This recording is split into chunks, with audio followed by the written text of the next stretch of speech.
chorus.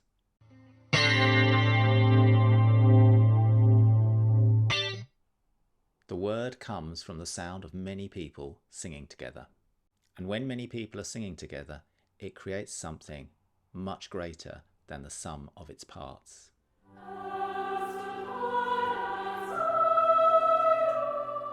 One of the reasons for this is the tiny differences between timing and pitch between all of the singers. And when this comes together, it creates a glorious and rich sound. So in the 1970s, somebody worked out you could do this with the sound of a guitar. The first people to do it put it in an amplifier. It was put into the famous Roland JC-120. And after this, the same people worked out that you could put the sound into a guitar pedal, and the chorus pedal effect was born. Before we get into the sounds, let's just go over how a basic chorus effect works. Remember I said at the beginning that the singers in a choir had tiny differences in pitch and timing. That's exactly what a chorus pedal does. The pedal takes a copy of your signal, delays it by a few tiny milliseconds and puts it slightly out of pitch, and then mixes it back in with your original signal to create that effect that we know as chorus.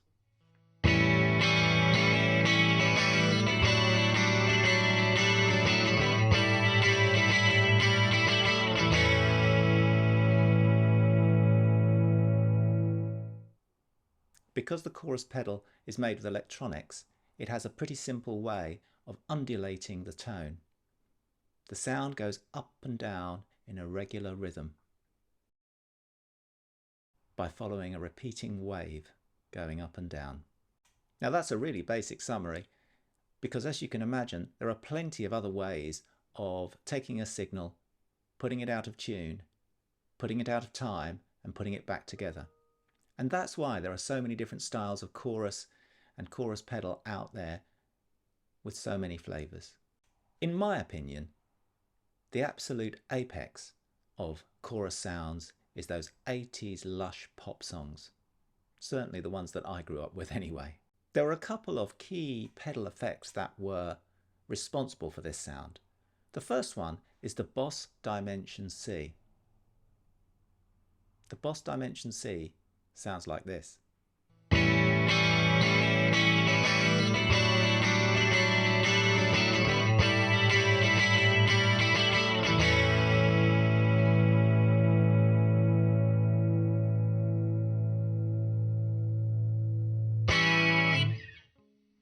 You probably know it because it's the sound responsible for the guitar tone on the famous Prince song Purple Rain.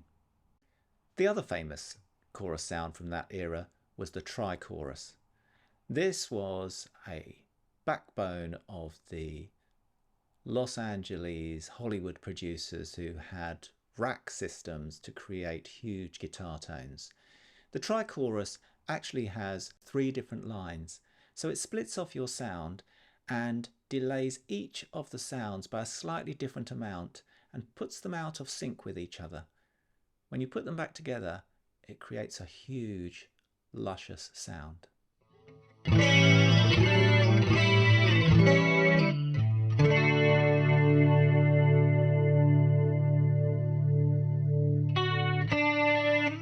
So now we've done the explanations, let's have a look at some of the chorus sounds in the Quad Cortex and compare them to some of the key competitors in the market. Let's have a look.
there's a load of distortion in the bottom end of this.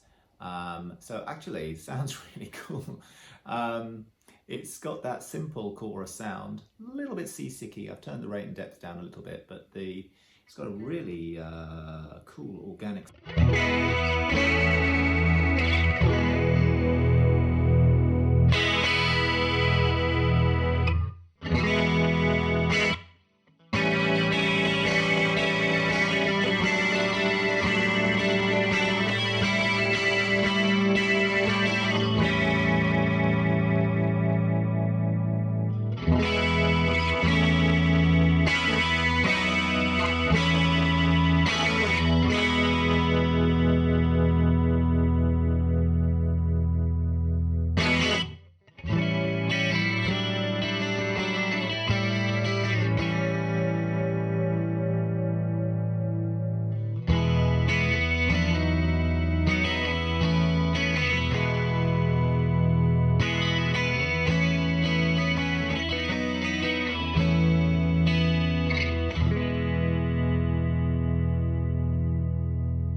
So, after listening to all of those choruses, my goodness, what do I think? I'd be interested to know what you think. Please post your comments down below and tell me what you think about the different sounds of chorus that we've got here. Of course, it would have been great if I had an original 1980s or 1970s Boss CE-2. Honestly, I used to own one and I sold it, I think, about 10 years ago. And they were actually, I got a pretty good price for it. So I'm not disappointed, but I don't have an analog pedal here to compare them to. Having said that, we've got a number of multi-effects units here. Quad Cortex, TC Plethora, the Strymon Mobius, Line6 HX effects, and one specific pedal, which was the Eventide Tricerachorus. Frankly, the Line6 is the one that has impressed me the most out of all of these. The sounds are both rich at one end on the Trinity chorus and very organic on the 70s chorus. There's a lot of great chorus sounds in the Line6 box. Having said that, there was a reason that I'm switching to Quad Cortex for my playing, because the ease of use and the interface of the Quad Cortex are so enjoyable to play with and make things really easy to tweak on the fly. I love the Boss Dimension sound that's in the Quad Cortex, and I use it a heck of a lot. It's a really great sound, really easy to dial in, great defaults, and sounds superb. I think there's loads of potential in the Quad Cortex in the Chorus engine, but I wish they had given us either some suggested settings to pick up on those big sounds of the 80s, or perhaps just given us clearer instructions on what each of the controls do. I would definitely say that the drive in the Chorus engine is not up to much, and this is similar to the drive in the analog delay, which I've reviewed before. So all in all, I'm going to cop out and say you can't go wrong with any of these boxes. I think, just to mention the Strymon for a moment, the Strymon is okay, but as really a very expensive big box that just does modulations, it didn't stand out for me. The other thing I would say is the Eventide was something that I researched a lot before buying, and I was expecting it to sound a lot better in this company. Of course, the really famous, well, there are several very famous Trichorus pedals out there. The really famous one is the Free the Tone Tri-Avatar. I would love to put that up against all of these options, because the Tri-Avatar has a reputation as being the best, or if not one of the best, Trichorus pedals out there. When I looked at YouTube videos, the Tricerachorus seemed to be as good, but in this company, the Tricerachorus is not as enjoyable and easy to dial in as the others. Okay, well, if you've made it this far, surely you've got to hit like and hit subscribe, please. That would be so nice if you did that. But please hit like and subscribe if you're looking for more nerdy content like this. I plan to go through a lot more details on the Quad Cortex, reviewing each of them and comparing them to the other options that are out on the market, and giving you some demonstrations of the tones. Thanks a lot. Bye for now.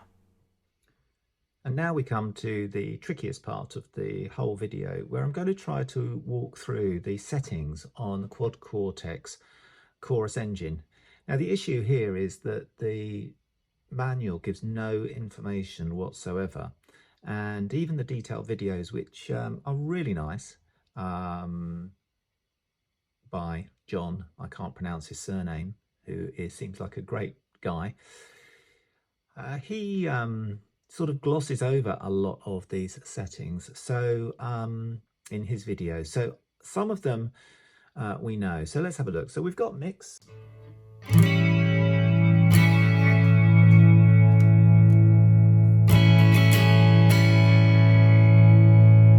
And of course, if we set it all on,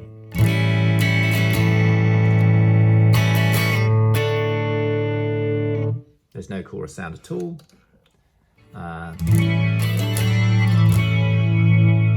This is saying all of your signal is going to go through the chorus processing.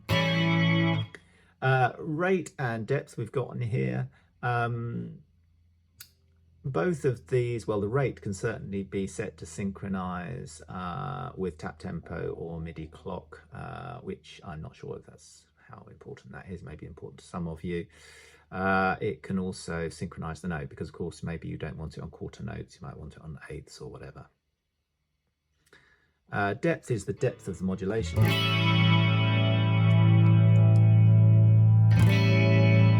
So I mentioned earlier that the waveform goes up and down. This is how high up and down the graph goes. If you put it on 0, there shouldn't be any effect.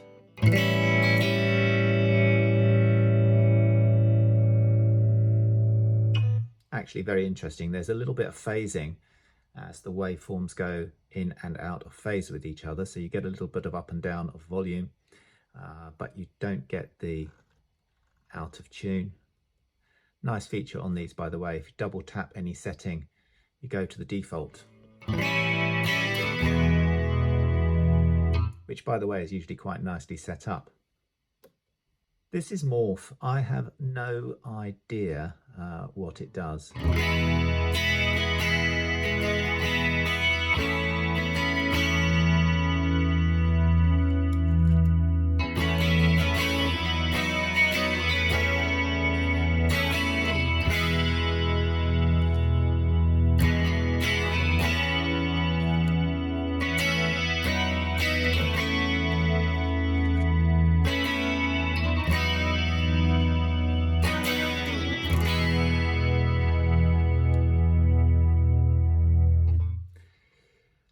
Having said that, you can hear the difference. The chorus gets richer at higher settings.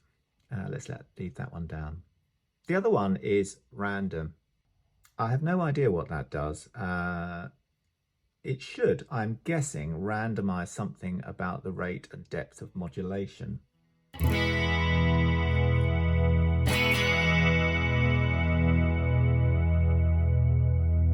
In fact, let's increase the depth so that we can really hear it.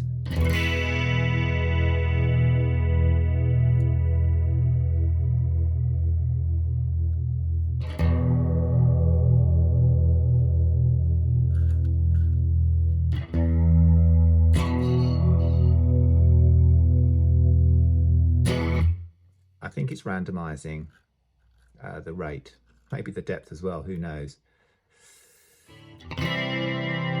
I think if you're headed for a kind of organic, interesting tone, adding some randomization in might be a nice thing to do. So I think that's a nice feature. Here's something that's really interesting though, voice mode. Up until now we've been in broad. Let's go back and start at the basic one, which I think, the default is thick, but anyway, let's start at full.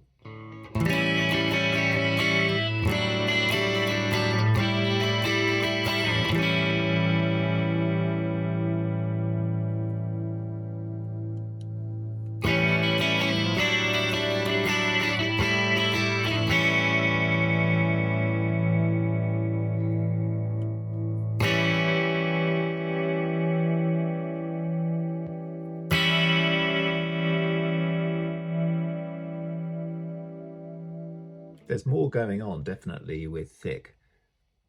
Open.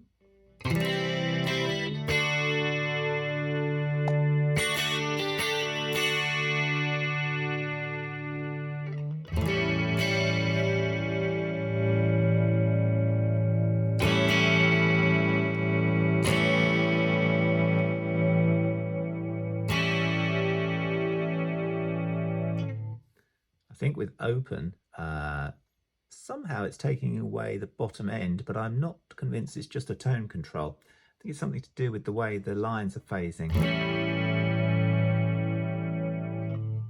And then we have broad.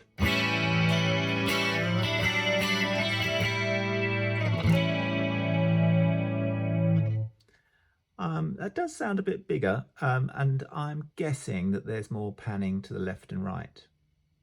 Now we have a delay control, so that is the delay of the delayed signal. Again, we're talking about we're delaying.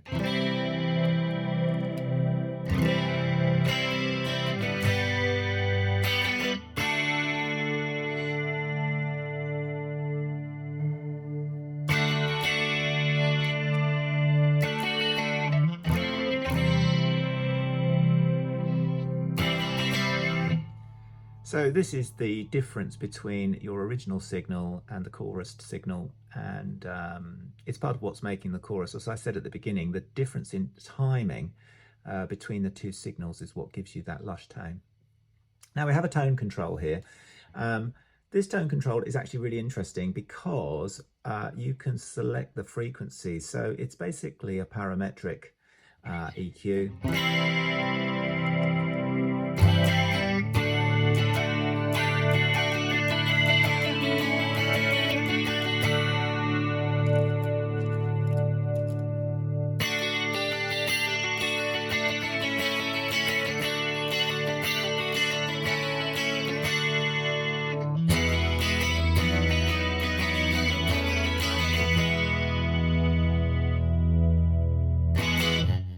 So that gives you a lot of flexibility. Of course, the default is on 50%. The default tone frequency actually is on 1000. I've turned that up, so let's just turn that back again.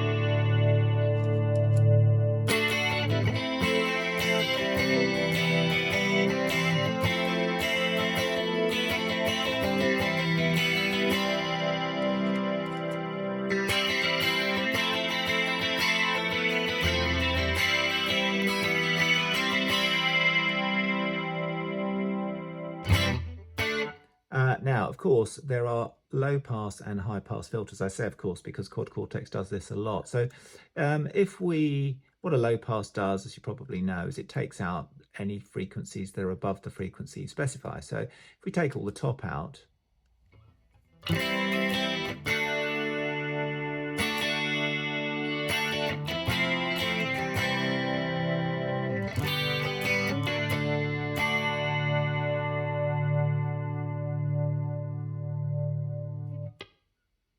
didn't really notice the difference, I'll be honest. We also have a width control, so I'm assuming that this is the stereo width.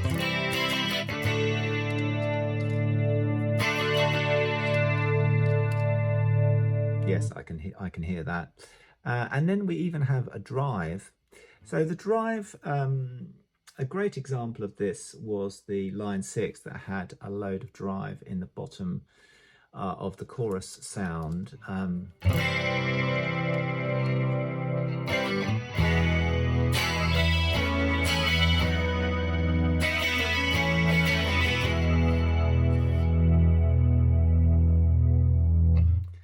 The problem is, which is, if you've seen my analog delay review of the Quad Cortex, there's no drive to speak of when you turn the drive up. Let's just see if we can give it a bit more.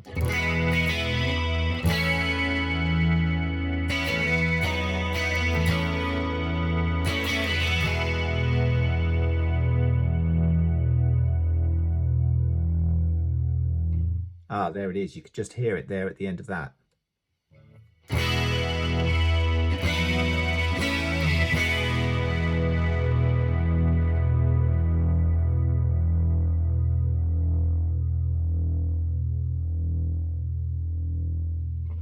Definitely hear it there. Oh, off. Let's just put the soft back on, see if we can hear it.